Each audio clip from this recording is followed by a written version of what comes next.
Now let's do Doryu. It's a 6-step Garba. Okay.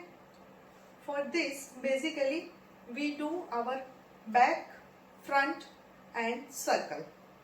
First, I will show you the feet movement and then we'll show you hand movements and then we will do the full step together.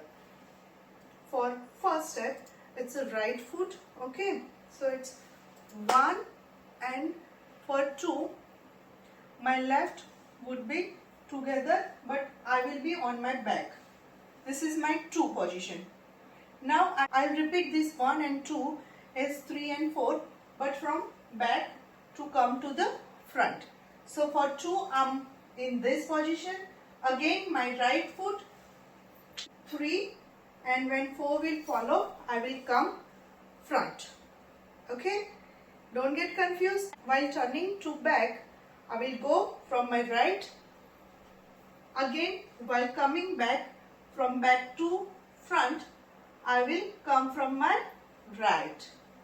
For 5 and 6 we want to do full circle, so we can move forward in the big main Garba circle.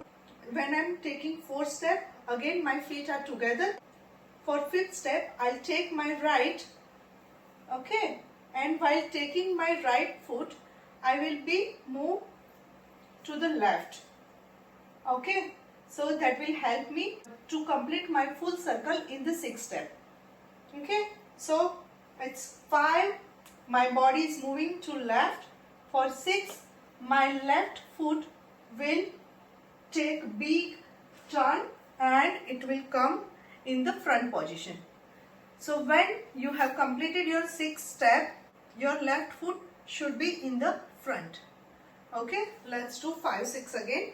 So it's right, side, left, turn. Okay. So your right would be in the same position.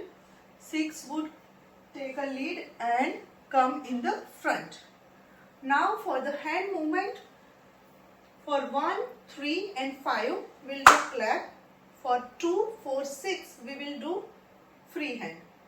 For the free hand, left hand would be up. So now let's do with the hands. 1, 2, 3, 4, 5, 6.